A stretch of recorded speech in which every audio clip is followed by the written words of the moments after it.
this is why this FBI story is, to me, so fascinating. I mean, it's why, because we're arguing whether we do things or the government does things and who does them better. We all want to take care of the poor. We all know the poor have to be taken care of. And we know that's our Christian duty. That's why we know it's our Judeo-Christian duty. But who is going to do it? So you're looking at the FBI, and the FBI is has been investigating Trump and investigating Hillary before that. And this story is I mean, the FBI has been a dubious organization from the very beginning. Make no mistake about this. You know, they have sold themselves. That show that I started off with, the Efrem Zimbalist Jr., was only like the latest of their attempts to sell themselves as the great, clean-cut, all-American operations. J. Edgar Hoover. And what J. Edgar Hoover was doing, when I was a newspaperman, I worked in a county where there was a sheriff. And what the sheriff would do is he would have his guys, there was a lot of DWI, a lot of drinking and driving, because you had to have a car to get everywhere. Everyone would get drunk. They drive home. Cop would pull you over. But if you were important, you wouldn't get a ticket.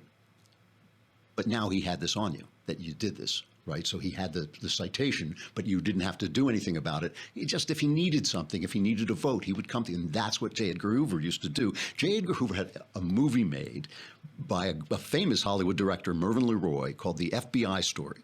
And it was 1959, I think it was. It may have been a little earlier than that.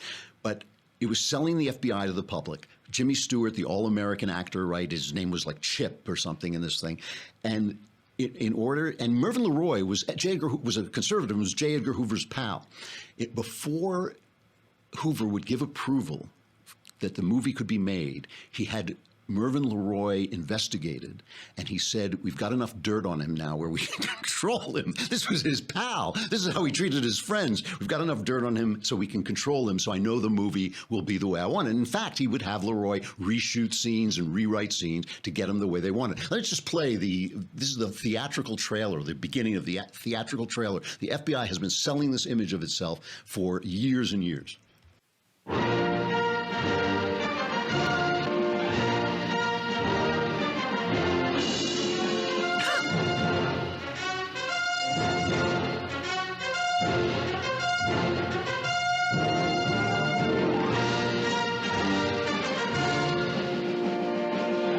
This is a fellow named Chip Hardesty. To see him walking on a street, or in the familiar routines of a family man, or even in the daily pursuit of his job, you might not pick him out as something special. But there is something special about Chip Hardesty. So special, a whole big, tremendously exciting motion picture has been made about him, and men like him. So special, it has been given this proud and distinguished seal. This is the official shield of the FBI. Now, for the first time, you'll see the real, the authentic, the fascinating inside story of the FBI. I don't think I've ever seen so many white people together in my life. The thing that's really funny about it is, if you couldn't see it, if you're just listening to the show, they have all these intercut scenes of Jimmy Stewart doing different things, being with his family. One of them is intercut from a Jimmy Stewart Western from an entirely different movie, and you see a horse moving by in the background. It's like, what was that about? Anyway, this is the way the FBI has been selling themselves for all these years, but it just ain't so. You have to listen to this story of this guy, Peter Strzok. I'm just going to lay this out because it's beyond belief. It really is. He's the lead investigator on the Mueller probe, right? He's a lead investigator on the Mueller probe, Peter Strzok. And he was demoted in August after it was discovered that he sent anti-Trump text to his mistress. We don't know what was in the anti-Trump text, but he sent this to his mistress. Now, his mistress was an FBI lawyer, Lisa Page, who worked for Andrew McCabe, okay? Now, if you don't remember, Andrew McCabe was the guy whose wife was running for the state Senate in Virginia and had received money from the Clintons. And McCabe is still being investigated for whether he had conflict of interest in the Clinton investigation. So this is all these Clinton investigating the Clintons, and Mueller covered up the demotion of Strzok. He didn't tell anybody about it, and the House Intelligence Committee was sending him subpoenas and demanding that they get to interview Strzok, and he wouldn't do it. They stonewalled him for months. So this was like August. So now it's what, December, August, September, October, November. It's like 4 or 5 months. You know, he's been stonewalling them. Finally, when they were moving in on them, they finally planted stories, basically, in the New York Times and the Washington Post that were very, very pro-Mueller. The slant on them was, oh, isn't Mueller honest that he fired this guy off the investigation? So once they set up that narrative, then they said, oh, yeah, you can talk to him. I mean, it's 4 or 5 months that they've been subpoenaing him. Devin Nunes on the House Intelligence Committee was threatening to hold them in contempt. I mean, they just couldn't stonewall anymore. So they finally said, oh, yeah, here's Strzok. So Strzok is James Comey's he was Comey's chief lieutenant, right? He's the guy who started the investigation probe. His signature is on the Russia probe investigation, that the paper that starts that investigation. So he's also tied up with the big question of whether the Steele dossier, this one about, with all this dirt on Trump that's supposed to probably be from Putin, basically, Putin planning dirt on Trump. He's the one who knows whether that was the reason they started all these investigations. But Strzok also led the investigation into Hillary's email, and he's the guy that I was joking around about. He was the guy who made that change. Remember when Comey came out and he made that completely unprecedented statement about, oh, yeah, this is what Hillary Clinton did and it was bad, but we're not going to prosecute her. It was Strzok who changed the wording from grossly negligent, she was grossly negligent, which was the description of the crime, to extremely careless, which, as I say, is just like, anybody can be extremely careless. All right, I just want to finish up on this thing about the FBI, because all this stuff that you're hearing from the Democrats about the sacrositude of the FBI is complete malarkey, because just go back and remember. Let me make sure I get these cuts right, because go back and remember. First, he cleared Clinton.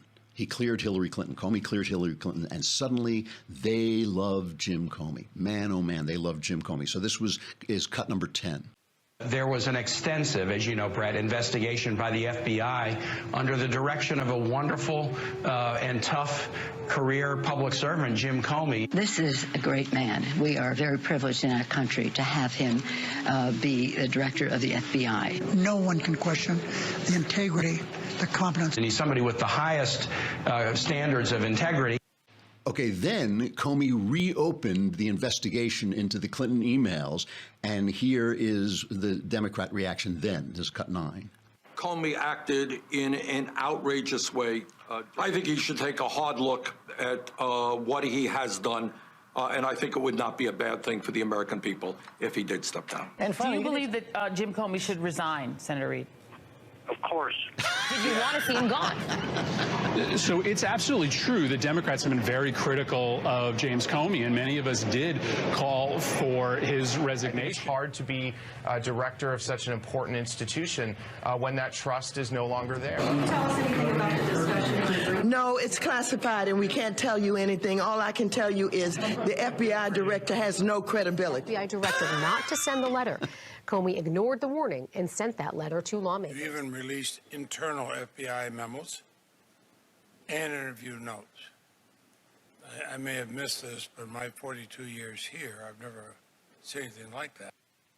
I just want to conclude with somebody took those and lined them up, because next what happened was Trump fired Comey, right? So now somebody just lined up the comments of the Democrats after Comey went after Clinton, so they were angry, and put them next to the same Democrats commenting after Trump fired him. The president ought to fire Comey immediately, and he ought to initiate an investigation. Can't just fire Comey. Oh, yes, he can. It is clear that the motive for this firing was to stop an investigation that the president feared.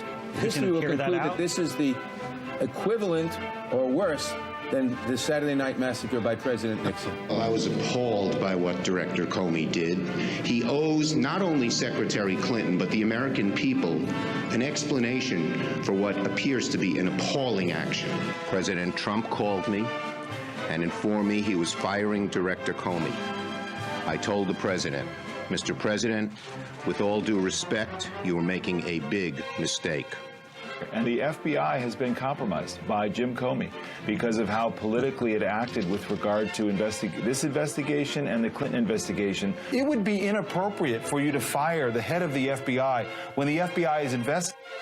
investigating your campaign, by extension, your White House. All I can tell you is the FBI director has no credibility. The President of the United States should not have done this in the middle of an investigation.